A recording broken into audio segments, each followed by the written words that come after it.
Hi, I'm Angie and welcome to another episode of Angie screwing up things and making the same mistakes over and over again. But more to that later, you'll see it in the video. So last video, I have been making like these pretty shells. I have a link down below if you want to see how I make them.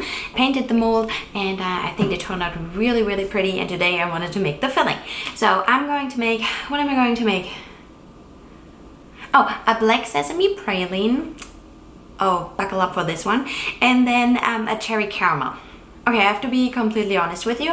I actually wanted to make a cherry jam with this because I think it would have been so good.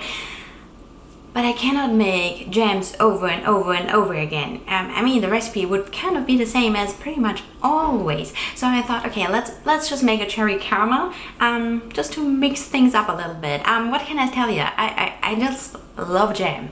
I could put jam in everything, but we're not going to do that today. So it's going to be a cherry caramel. What else? I think not much more to say. I think, yeah, let's do it. Let's start with the black sesame seed. So here I got, how much do I have?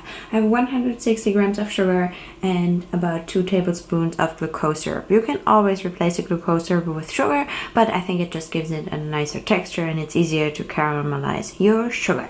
So yeah, let's get this going.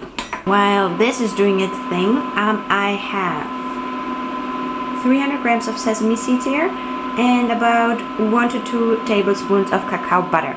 And I'm going to blend those first. So I really want to create kind of a paste, and the cacao butter just helps with, helping out grinding down all of the seeds. You don't necessarily need it, but I think it will just make my life a little bit easier. So let's grind this. Now I'm going to transfer the caramel onto some parchment paper and let it cool until I can break it easily without burning my fingers. Now here we go. So this is the paste that I made. So now I will add sugar into the paste, and then you can either, just grind it as well as you can, or if you have a chocolate refiner, then you can add it into the chocolate refiner. But I'll show you later. If you don't have one, you can always use your blender, but you will just not get a super silky end result. Okay, here I have my chocolate grinder. Like I mentioned, you can just stop here, not do this, but I want to end up with a silky, smooth result. So now I'm transferring over all of the sesame praline over here. You know, there are those people that learn from their mistakes. I'm apparently not one of them. Oh my god, I've been working with these chocolate refiners since 2017, so now it's 2024, so what's that? A lot of years, okay? And you would think it's the first time I'm using them. So I did the same mistake again, just as in one of my past videos. I didn't grind the sesame praline to like a peanut butter consistency. I thought, oh, it's gonna be fine. Sesame seeds, they're not hard, so it shouldn't be an issue on the chocolate refiner. And no, they're not super hard. They're tiny. But you know what's hard? That's the sugar. The caramelized sugar is super hard. So that's what you see me doing here. I'm trying to get my chocolate refiner going because I'm dumb. And it worked out very well in the end. So everything is fine. But it's in the morning. I just wanted to have breakfast. I'm one of these people. I'm not learning from my mistakes and I'm getting hangry. So I've been trying to get my chocolate refiner going, as I mentioned. Totally worked out. I added 200 grams of chocolate, so I wanted to do this anyways, but at a later point. But just to get the refiner flowing, I just added 200 grams of chocolate here, and got it going. As you can see, the wheels are not turning. I have to stop the refiner, and then I have to let it run again, stop it, run again, just to break down the hard sugar crystals. Let's keep moving forward, and I'm gonna have breakfast now. Okay, I have to turn it off really quick so I can talk to you. So everything is going smoothly now, but you obviously see it is not smooth enough. So I will let it run for 2 to 3 hours now. So in total, we'll end up at 3 to 4 hours until it's done. And I'll just put it in the other room. I have eaten, I had breakfast, I feel better now. We can tackle the next thing.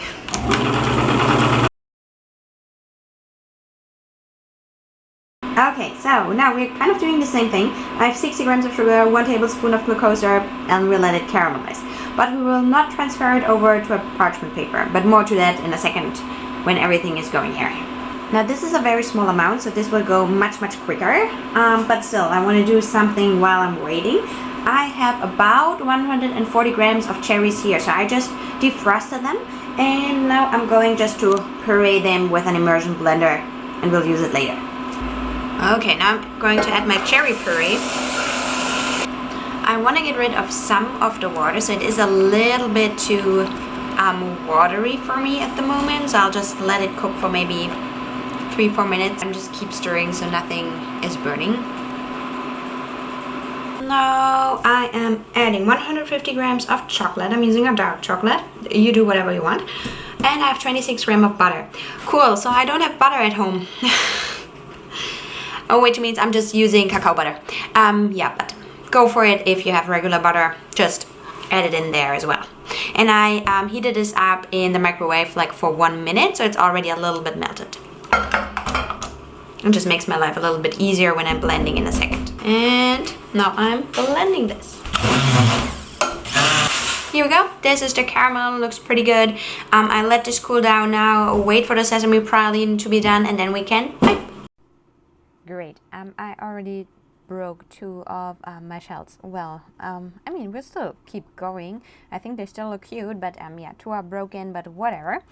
Let's keep going. So first I've been piping in my cherry caramel. It is on the thicker side, which makes it a little bit harder to pipe, but it's like not super hard.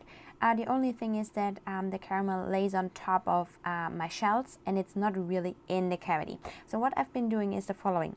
I'm wetting my finger with water, but we're not saying dripping, okay? Just like a very small amount of water on my finger, and then I press down the caramel so it's not super sticky anymore and keep sticking on my glove. Okay, here comes the praline.